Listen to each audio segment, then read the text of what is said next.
President Obama leaves today. It's his first trip to Asia since taking office, and he's going to be stopping in China.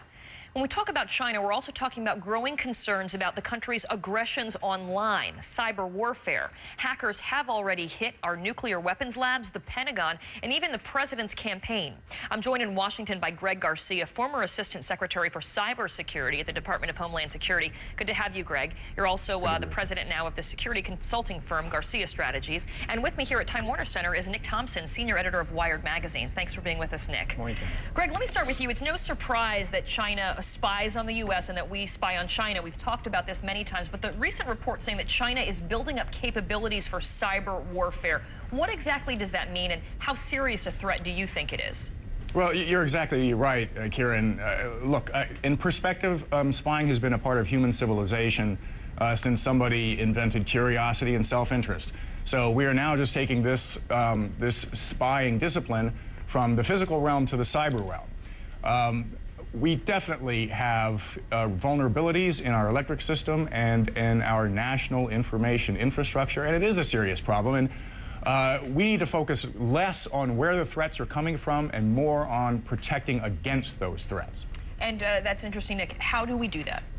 We need to build up our cyber infrastructure, but we also need to be very clear about what the real threats are and what they are not.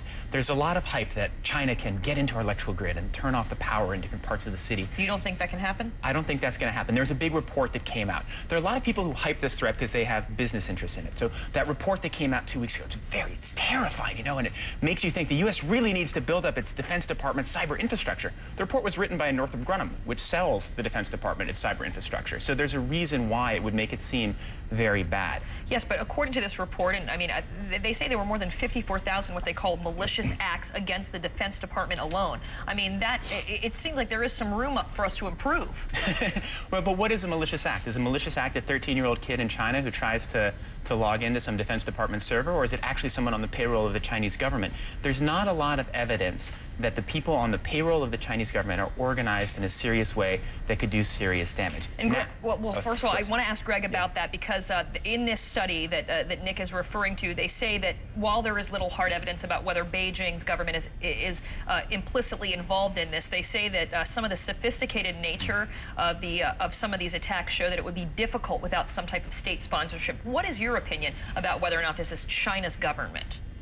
Well, you know, Nick is correct. Attribution is really difficult. Tracing it back to who actually is doing it, and whether or not you have state-sponsored cyber attacks going on. However, you're also right that the sophistication, the targeted nature of these attacks, and the coordinated and comprehensive nature of it really suggests that there is something larger at play here, more than just a 13-year-old hacker. It could be criminal groups, but there are political motivations as well.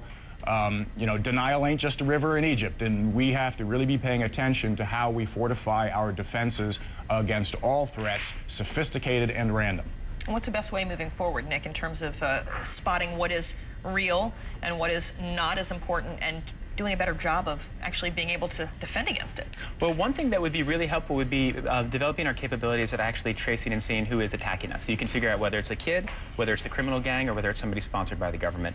And that involves mapping, tracking, and it also involves offensive cyber warfare capabilities. So one of the questions that we don't often talk about here is whether the United States should be building up and improving its capability of spying on the other side. Now, to some people that sounds terrible. But, you know, we build weapons to bomb them. Why is it any worse to train cyber attackers for cyber offense? But then again, the other issue is China is our ally, right? They own all our debt. They don't want to shut us down. We don't want to shut them down. There's all sorts of, there's a lot of smoke around this issue, too. And that's what I want to ask you quickly, Greg, before we leave. As the president goes to China today, again, you know, China is technically our ally. China does own much of our debt. What type of movement, if any, will there be on cyber attack threats between the Obama administration and China's leaders? Well, the president is going to have a wide-ranging agenda in China, and cybersecurity may be a part of it. I don't think he's going to say, please stop spying on us or else. China is probably better characterized as a competitor, and competitors like to look at each other's game plans.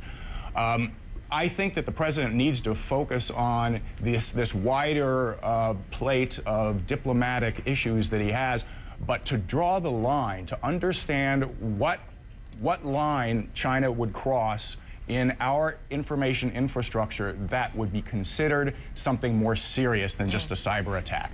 What does deterrence mean, and what is an act of war in the cyber information age? Greg Garcia, great talking to you. Nicholas Thompson as well. Thanks so much to both of you. Right now, we're going to take a quick break. It's 45 minutes past the hour.